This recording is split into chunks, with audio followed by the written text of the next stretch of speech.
Hello, my name is Karen. I am 26 years old. I live in Santa Marta. The production 3 and 4. Professional trainer.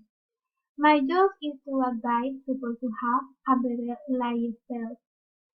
I provide advice on eating a balanced diet and exercises that help you improve your physical condition.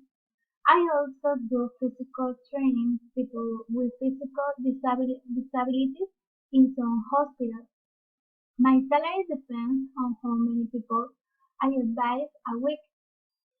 If I get part-time jobs, the salary is better because I can advise many more people.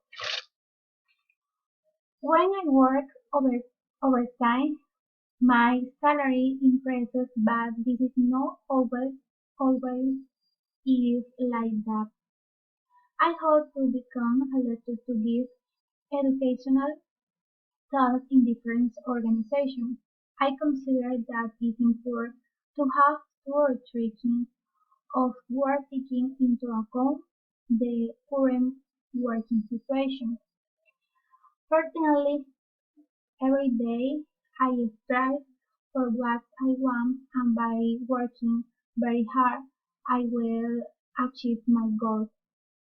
I would like to be able to have my own personalized training center. I could help many people as well as improve financially.